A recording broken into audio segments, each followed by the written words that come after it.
Su ropa cayó sobre los adoquines de la calle Castilla mientras los vecinos miraban y no decían nada. 17 años, 180 pesetas cosidas en el dobladillo de la falda y un padre que acababa de borrar su nombre de la familia. Cruzó el puente de Triana, firmó un terreno que nadie quería y empezó a cavar con las manos. Todos se rieron. Entonces llegó enero. Y los mismos que grabaron La Cueva de la Loca en su entrada estaban golpeando su puerta torcida para sobrevivir. ¿Qué pasa cuando la chica que todos enterraron es la única que los mantuvo con vida? Dale like, suscríbete y dime, ¿desde dónde nos estás viendo? La mañana del domingo empezó con misa, como todas las mañanas de domingo en Triana. Inés había vuelto de la iglesia de Santa Ana con su madre y con Tomás cuando su padre la llamó al taller. Había un hombre sentado en la única silla buena de la casa, con el sombrero sobre la rodilla y un traje que olía a naftalina. Se llamaba Don Fermín Losada. Tenía 52 años, manos anchas y una manera de mirarla que a Inés le revolvió el estómago antes de que dijera una sola palabra. Su padre le explicó sin rodeos que don Fermín aceptaba saldar las deudas de la alfarería, que eran considerables, a cambio de casarse con ella antes de que acabara el año. Le dijo que era una oportunidad, que no todas las chicas de Triana tenían esa suerte, que muchas darían lo que no tienen por un hombre con posición y casa propia. Inés lo escuchó hasta el final. Después dijo que no. Su padre le pidió que lo pensara bien. Ella dijo que ya lo había pensado. Don Fermín se levantó, recogió el sombrero con calma y salió sin despedirse. Fue entonces cuando el padre de Inés cambió de tono y le dijo que si no estaba dispuesta a ayudar a su familia, que buscara otro techo, porque el suyo no era para quienes solo saben recibir y no dar. Inés subió al cuarto que compartía con Tomás desde que eran pequeños y empezó a doblar su ropa en silencio. Escuchó a su padre moverse por la casa, escuchó el golpe de la puerta del taller, escuchó a su madre en la cocina sin moverse, sin decir nada, como si todo lo que pasaba estuviera ocurriendo en otro país. Tomás entró al cuarto con el saco de arpillera que usaban para llevar barro al horno y lo puso sobre la cama sin mirarla a los ojos. Dentro estaba la paleta pequeña que el abuelo había dejado al morir, el cuchillo de alisar que Inés usaba a escondidas cuando el padre no estaba y 2 bloques de arcilla seca envueltos en trapo. Tomás tenía 14 años y no dijo una sola palabra mientras ella metía la ropa encima de las herramientas. Cuando terminó, ella lo abrazó y él apretó los brazos con una fuerza que no correspondía a su tamaño. Ella le dijo al oído que iba a estar bien. Él asintió contra su hombro, pero no la soltó enseguida. Afuera, el padre abrió la ventana y lanzó lo que quedaba a la calle. Una botella de agua, un par de zapatos viejos, el delantal de trabajo. 2 vecinas que volvían de comprar pan se pararon a mirar. Una se tapó la boca con la mano. La otra apartó la vista. Inés recogió los zapatos del adoquín sin apresurarse. Guardó la botella en el saco. Dobló el delantal y lo metió también. Su padre seguía en la ventana y le dijo cosas que ella decidió en ese momento no guardar en la memoria. Palabras que no merecían el espacio. Cruzó la calle Castilla hacia el puente de Triana con el saco al hombro y sin volver la cabeza. El Guadalquivir estaba quieto esa mañana, de un marrón sucio y denso, y el puente olía a hierro mojado. Llevaba 180 pesetas cosidas en el dobladillo de la falda, dinero que había ganado en 3 años bordando mantelerías para una casa de la calle Betis, cuyos dueños nunca supieron su nombre. Sabía que con eso podía llegar lejos, aunque aún no sabía exactamente a dónde. Lo que sí sabía era que no iba a quedarse en Sevilla esperando que alguien le dijera lo que tenía que hacer con su propia vida. En el ayuntamiento de Triana había visto un aviso meses atrás, casi borrado por la humedad, que ofrecía el uso de terrenos en la provincia a quien quisiera trabajarlos. Lo había leído 2 veces y después lo había olvidado, o creído que lo había olvidado. Ahora, caminando sola por el puente, ese papel volvió a su cabeza con una claridad que le pareció casi una respuesta. Llegó a Snalcázar en 2 días. El último tramo en el pescante del carro de un repartidor de aceite que le cobró 2 pesetas y no le preguntó nada. El ayuntamiento del pueblo era una sala pequeña con una mesa, 2 sillas y un hombre llamado Bernardo Pizarro que llevaba el título de alcalde con la misma comodidad con que se lleva un abrigo heredado, sin acabar de ajustarlo bien. Cuando Inés le explicó que quería firmar el uso del terreno junto al Guadiamar, el hombre la miró por encima de los anteojos y le preguntó si tenía familia en la zona. Ella dijo que no. Él le preguntó si sabía que ese lote en particular llevaba 2 años sin que nadie lo quisiera. Ella dijo que sí. Él le preguntó si entendía que el invierno en esa ribera podía ser complicado. Ella dijo que lo tendría en cuenta. Pizarro selló el papel con una expresión que mezclaba la burocracia con la diversión y le devolvió su copia doblada en 4.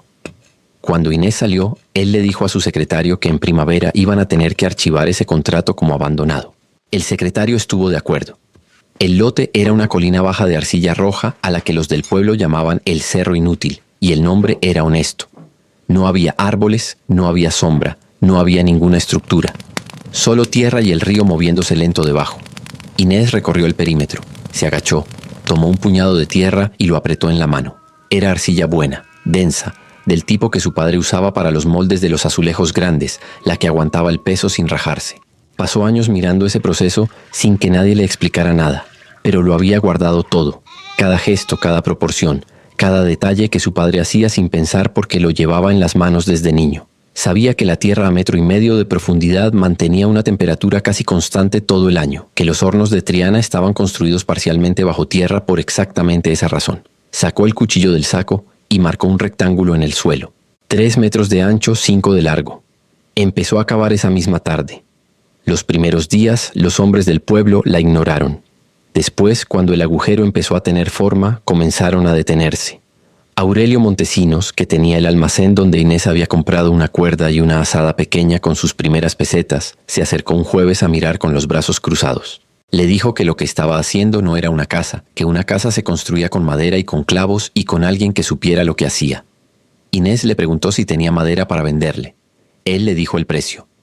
Ella hizo el cálculo en silencio y entendió que no alcanzaba, y siguió cavando. Cuando el abrigo tomó forma con las paredes alisadas, el techo de tepes y la puerta torcida encajada en su marco de barro, alguien grabó en la roca de la entrada: La cueva de la loca. Inés lo leyó por la mañana sin cambiar la expresión. Fue al arroyo, trajo arcilla en la falda y tapó las letras con las manos. Después entró, cerró la puerta y se sentó en el suelo que ella misma había nivelado piedra por piedra. Adentro hacía 16 grados. Afuera, el viento de octubre ya cortaba. Nadie en Aznalcázar había almacenado leña suficiente porque nadie en Aznalcázar creía que la necesitaría. El invierno en la ribera del Guadiamar solía ser fresco, húmedo en los peores casos, pero nunca lo que llegó en enero de 1939. La primera nevada cayó un martes por la madrugada y para el miércoles al mediodía los caminos que conectaban el pueblo con Pilas y con Villamanrique de la Condesa eran intransitables. El carro de suministros que llegaba cada jueves desde Sevilla no apareció esa semana ni la siguiente. Aurelio Montesinos abrió su almacén el primer día con cara de quien todavía no entiende bien lo que está pasando. Vendió los últimos haces de leña que le quedaban a precio normal porque aún no había calculado que no iba a recibir más y para el viernes ya no tenía nada que vender. Su mujer Remedios le dijo que quemaran las sillas del comedor. Él le dijo que no exagerara. Ella no respondió. Fue a la cocina, volvió con el hacha pequeña que usaban para partir ramas y la dejó sobre la mesa sin decir nada más. Esa noche quemaron las sillas. Al día siguiente empezaron a mirar la mesa. El padre Esteban Ríos intentó mantener la misa de los domingos en la iglesia de Nuestra Señora de las Nieves, que era lo que correspondía hacer y lo que la gente necesitaba, o eso creía él. El primer domingo de enero los fieles llegaron con mantas sobre los hombros y se sentaron apretados en los bancos de madera. El padre Esteban rezó con el aliento visible frente al altar y acortó el sermón a 10 minutos porque le costaba articular bien con el frío. Después, cuando la gente salió y él se quedó solo recogiendo los ciriales, se sentó en el primer banco y estuvo un buen rato mirando el suelo de piedra sin rezar ni pensar en nada en particular. Era un hombre de 50 y tantos años que había visto pestes, sequías y la guerra, pero el frío de ese enero lo descolocó de una manera que no supo explicar. Cuando llegó a casa esa tarde, encontró que su ama de llaves había quemado los 3 libros viejos que él guardaba en el cuarto de la leña. Le dijo que lo sentía, que no había otra cosa. Él le dijo que había hecho bien, y lo decía en serio. Aurelio Montesinos perdió la sensibilidad en 2 dedos del pie derecho sin darse cuenta de cuándo había empezado. Un lunes por la mañana intentó ponerse la bota y notó que los dedos no respondían bien, que los movía pero no los sentía, como si pertenecieran a otra persona. Remedios los miró y los tocó, y su cara dijo todo lo que no dijo en voz alta. Le envolvió el pie en tiras de una sábana vieja y le dijo que tenía que ir al médico de Pilas, que era el más cercano, a 14 kilómetros por un camino que en ese momento era un lodazal congelado. Aurelio dijo que esperaría que el tiempo mejorara. Remedios no discutió porque sabía que discutir no servía de nada con él. Pero esa noche, mientras él dormía, ella se quedó despierta mirando el techo y haciendo cuentas de cuántas noches más podían sobrevivir con lo que les quedaba. La respuesta no era buena. Sus 3 hijas dormían en el cuarto del fondo, las 2 mayores juntas en una cama, la pequeña Pilar sola en la otra, con 2 mantas encima y aún así con la nariz fría cuando Remedios la fue a revisar a medianoche. Pilar tenía 7 años y había pasado los últimos 4 días con una fiebre que subía por las noches y bajaba un poco durante el día. lo suficiente para que Remedios se convenciera de que estaba mejorando y luego volvía a subir y la dejaba sin argumentos. La niña no se quejaba mucho, que era lo que más preocupaba, porque los niños que no se quejan cuando están enfermos están demasiado cansados para hacerlo. Remedios le daba caldo de lo que hubiera, le ponía paños en la frente, le leía en voz alta de un libro de cuentos que le habían regalado por la Epifanía 2 años antes. Pilar la escuchaba con los ojos entreabiertos y a veces pedía que le releyera el mismo párrafo 2 veces, no porque no lo hubiera entendido, sino porque le gustaba escuchar la voz de su madre repetirse. En la quinta noche del frío más intenso, cuando Remedios fue a revisar a la niña antes de acostarse, Pilar tosió y en el pañuelo que se llevó a la boca quedó una mancha oscura. Remedios la miró. La niña la miró a ella.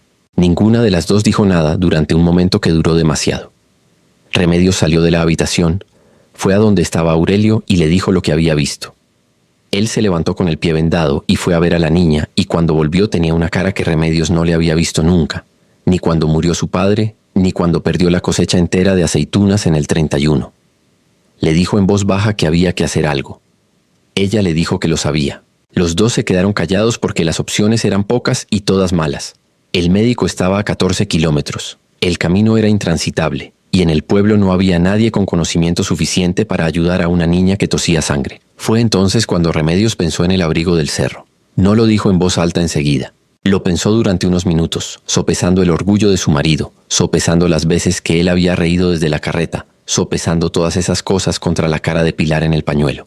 Después fue al cuarto, envolvió a la niña en todo lo que encontró, la cargó en brazos y le dijo a Aurelio que iba a salir. Él preguntó a dónde. Ella no contestó. Caminó por la nieve con Pilar apretada contra el pecho, siguiendo el único camino que conocía hacia el cerro. Cuando llegó frente a la puerta torcida del abrigo, golpeó con los nudillos morados 3 veces. Inés abrió casi de inmediato, como si no hubiera estado durmiendo o como si hubiera aprendido a dormir con un oído siempre atento. Miró a Remedios, miró a la niña y se hizo a un lado sin decir una palabra. Remedios entró doblando la cabeza bajo el dintel y sintió el calor envolverla de una manera que no esperaba. Un calor quieto y parejo que no venía de ninguna llama sino de las paredes, del suelo, de la tierra misma cerrándose alrededor de ellas como 2 manos.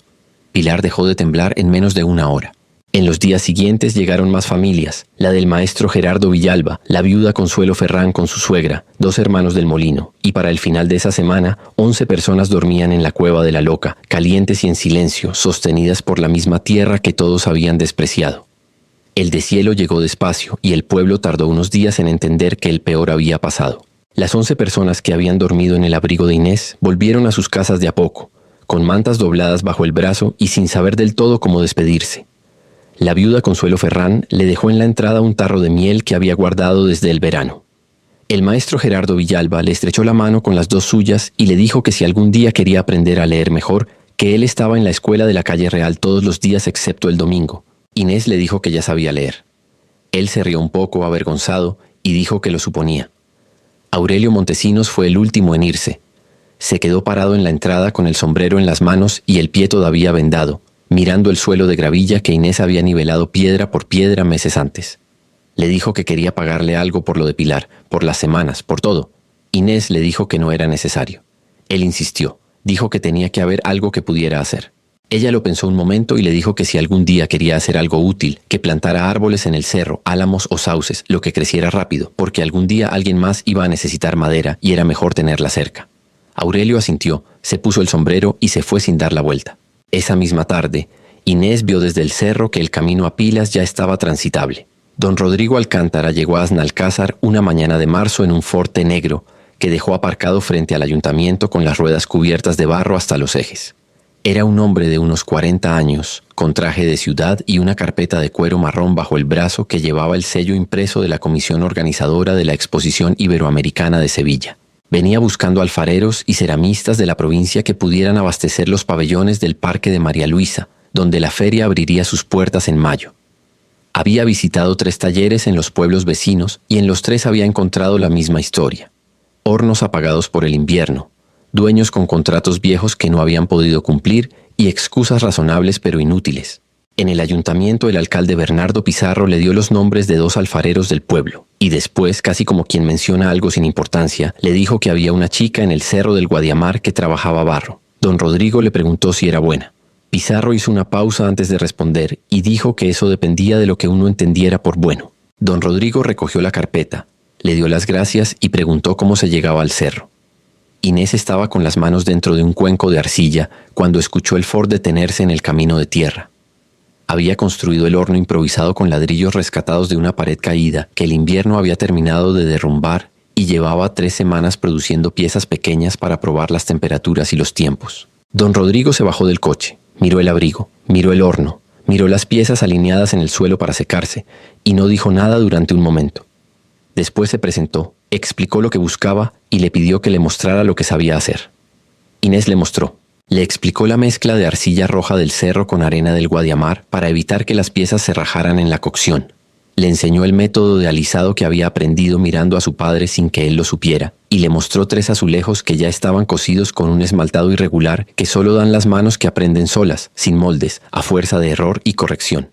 Don Rodrigo los sostuvo uno por uno, los giró, los miró contra la luz. Le preguntó cuántas piezas podía entregar en 6 semanas. Inés hizo el cálculo en voz alta sin apresurarse. Le dijo un número. Él anotó, ofreció el doble de lo que ella había pedido y extendió la mano. Inés la estrechó con la palma todavía manchada de barro rojo, y él no hizo ningún gesto de incomodidad. Firmaron el contrato esa tarde en la mesa de madera del abrigo, con don Rodrigo sentado en el único taburete que había y la carpeta abierta sobre las tablas irregulares. Cuando Inés leyó el monto total, lo leyó 2 veces antes de decir algo. Después levantó la vista y le preguntó si estaba seguro de las cifras. Él dijo que sí, que la exposición tenía presupuesto y que lo que le costaba caro era no encontrar a nadie que pudiera cumplir. Le dijo que si entregaba en plazo y con la calidad que había visto, habría un segundo contrato después de la feria. Inés dobló su copia del papel con cuidado y la guardó dentro del libro que su abuelo le había dejado. Un ejemplar viejo de las fábulas de Samaniego con las tapas desgastadas, que era lo único que había traído de Triana además de las herramientas.